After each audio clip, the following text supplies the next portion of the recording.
They are all in a frenzy over Meta's change in policy that prioritizes free speech on its platforms. They're acting like restoring free expression is some kind of apocalyptic event. To Mark Zuckerberg and what you were pointing out, and I thoroughly enjoyed that conversation that you had at the top of the show, because as a journalist, as a member of the media for the past 30 years, I think it's absolutely appalling to watch him shift so dramatically the way that he has. But here's the thing. It's also very understandable, because this is a guy that was all about the people, all about free speech, all about free expression and what have you. But then you went about the business of literally limiting conservative voices. Some people accused you of influencing the election in 2020. So if you're Trump, you're saying, I remember all of this. I remember how you came at me. I remember how you tried to backdoor me and you helped to facilitate booting me out of office. Well, now I'm back in power. And not only am I back in power, I got my man Elon Musk with me, your competition over at X. So all of a sudden, you're looking at Mark Zuckerberg and you clearly see him, essentially, figuratively speaking, on his knees, trying to make amends for some errors that he has made, because the one thing we know that Trump has mastered in terms of its definition as a dictionary is retribution. Of straight talk. Let's talk about what's really going on. It's not just about Mark. To make something crystal clear, free speech isn't just for the ideas we like. It's especially for the ideas we don't like. That's the whole point. The ladies at The View seem to want a world where only their opinions are valid. They want to decide what you can say and what you can't.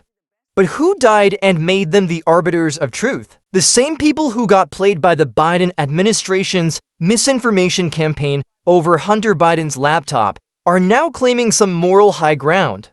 The arrogance is stunning, and let's talk about this hate speech card they love to play.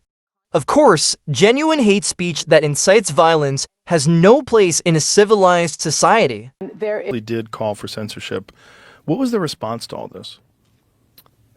To what? To the investigation? Yes. I don't know.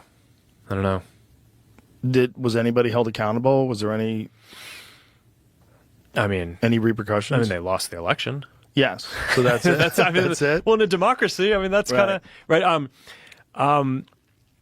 Right, but if what they did was illegal, do you not think that some steps should be put in place to make sure that people are punished for that and that never happens again?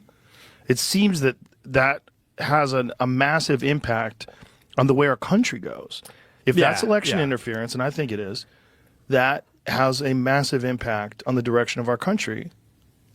Yeah, well, the COVID thing I don't think was election interference as much as it was just like government meddling where it shouldn't have. But yeah, no, I mean, I'm talking about the Hunter Biden laptop tougher for me to say, like what specific retribution or justice should happen to anyone who is involved in these things. But I think your point about let's make sure this doesn't happen again is the one that I'm more focused on. Right? Because it's the thing that I reflect on my journey on all this, which is like, okay, yeah, so we didn't take down the stuff that was true, but we did generally defer to the government on some of these policies that in retrospect I probably wouldn't, knowing what I know now. And I just think that's sort of the journey that we've been on, is like, okay, we start the thing focused on free expression, go through some like pretty crazy times in the world, get it pressure tested, see where we basically ended up doing stuff that led to a slippery slope that we weren't happy with the conclusion, and like try to reset. And that's sort of the moment that we're at now, is trying to just rationalize a bunch of the policies. And look, I mean, obviously crazy things can happen in the future that might unearth something that I haven't, some kind of angle on this that I haven't thought enough about yet. So I don't know, I'm sure I'm not done making mistakes. One,